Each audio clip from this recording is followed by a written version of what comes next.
my symptoms, things I had encountered weeks 5 through 8, and yeah, so let's get into it.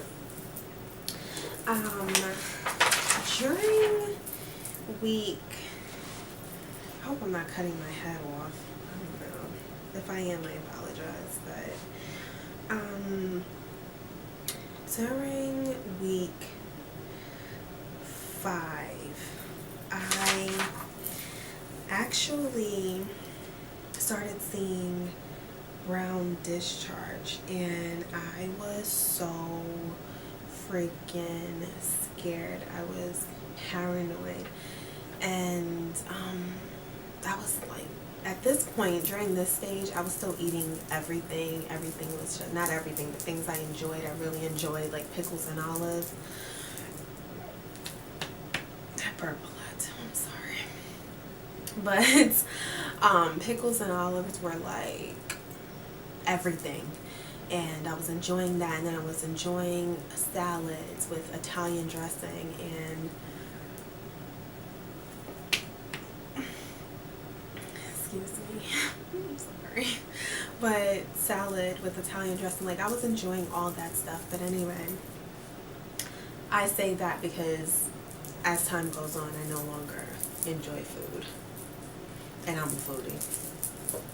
But on August 25th, I had some brown discharge, so I contacted my doctor, and they sent me for blood work, and scheduled me for an ultrasound the next day because they wanted to be sure I wasn't having an ectopic pregnancy, where the baby implants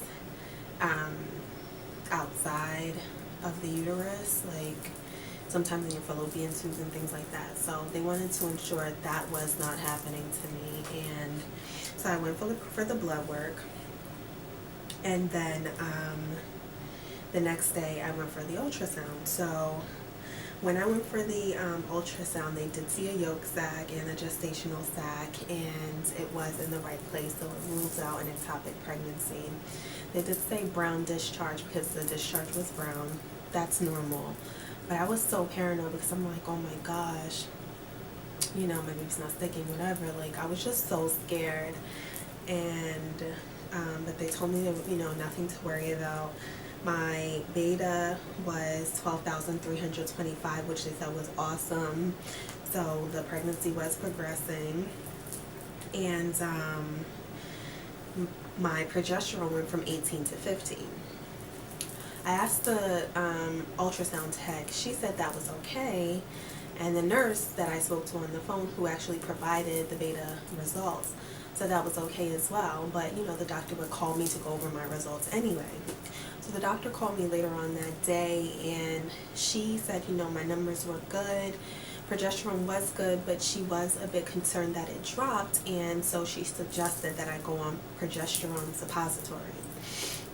Because even though it's not a low number, my progesterone, she still doesn't like the fact that it did go down, and she doesn't want me to have a progesterone deficiency, and then that can cause miscarriages. So she wanted to be safe than sorry, and she said, you know, I just want to let you know, progesterone, if you're going to have a miscarriage, if someone's going to have a miscarriage, this does not prevent miscarriage, but if progesterone is the cause of a miscarriage, and this can assist in keeping your progesterone where it needs to be, because the progesterone is what is, you know, helping keep the pregnancy alive at this point until the placenta takes over, then the progesterone will, the supplements will help.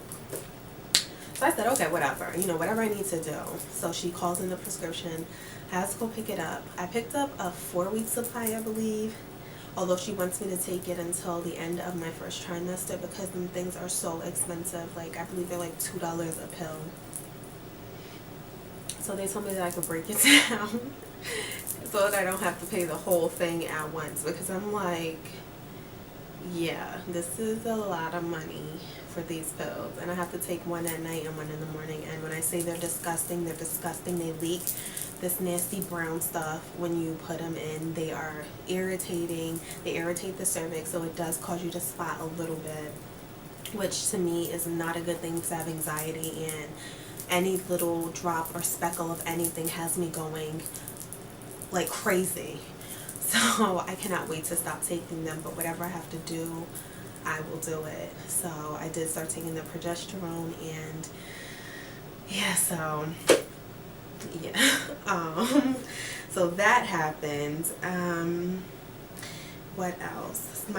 That was all for week 5. I mean, nothing else. Everything was okay. I didn't really feel very pregnant. I mean, occasionally I would get like a twinge or something, or it felt like I was having a UTI. Like, I don't know if anyone experienced that. If you did, leave it in the comment section below, because week 5 and 6, no, week 5 more so, and I believe in week 4, I would have this weird feeling like I'm about to get a UTI. And it would go away. It would be like sharp, and then it would go away. And I was like, what the heck is this? But it would go away, and that has since stopped. But that used to scare me a little bit. Like, oh my gosh, I'm about to get a UTI. It was like a painful feeling. And then, because I've had a UTI before, and I know that feeling, and I don't like that feeling, but that's what it felt like, and then it would go away.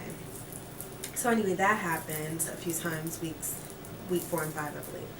But anyway, week 6, that's when it was like, yeah, girl, you're pregnant, for real. I got so freaking nauseous. It was like once week 6 hit, the nausea was just like, hey, yeah, you thought you was going to get past me? No, boo-boo.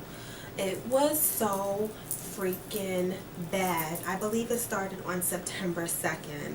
So I was 6 weeks, I'm guessing, now that I think about it, I was probably like 6 weeks, 2 days or something around there. It was so bad. Like, I was doing an event at work, and I went from every day being the first person up to get my food at the event, where they were like, oh my gosh, like, you're always eating, to, you're not hungry today? And I'm like,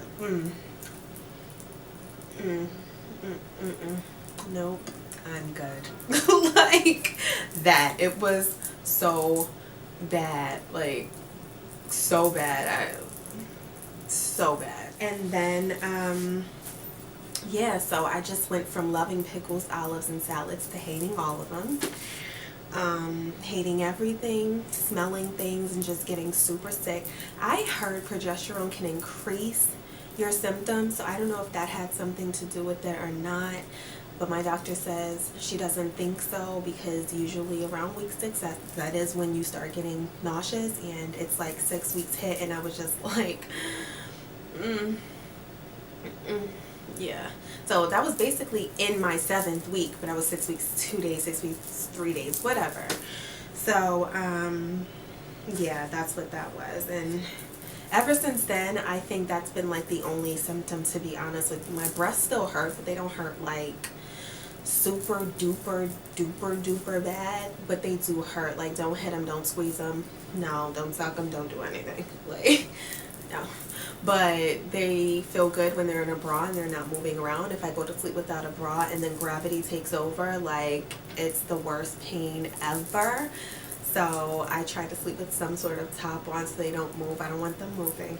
No, stay right there.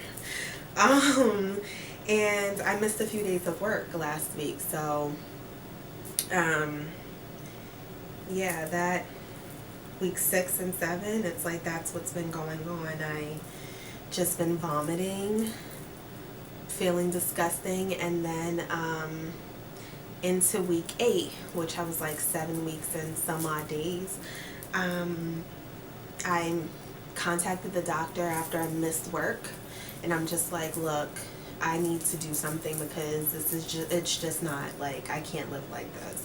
So they told me to take Pepsid and B6, which I did, and that didn't work. So I then went into the doctor to visit the doctor, because I'm like, look, like, I can't, like, I gotta work, I gotta survive, and I can't do that. I can't do that if I can't get there. So they prescribed Diclegis, which is a lifesaver, because I don't feel 100% at this point. but it's manageable right now. And I take 2 pills at night and then 1 pill in the morning.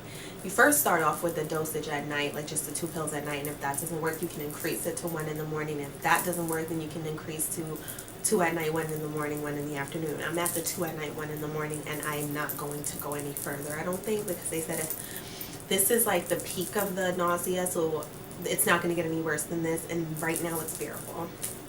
And I think it's all due to that miracle drug, Beckley just is like life, and that much more abundantly. Like, it's great. So that's what I'm taking right now, and I like that. I'm still taking the progesterone. My appetite has not resurfaced yet. I'm praying it does, because again, I'm a foodie. My birthday's coming up. I have a birthday dinner to attend, and I really would like to be able to eat and enjoy my food, not eat and throw it up right after I eat it.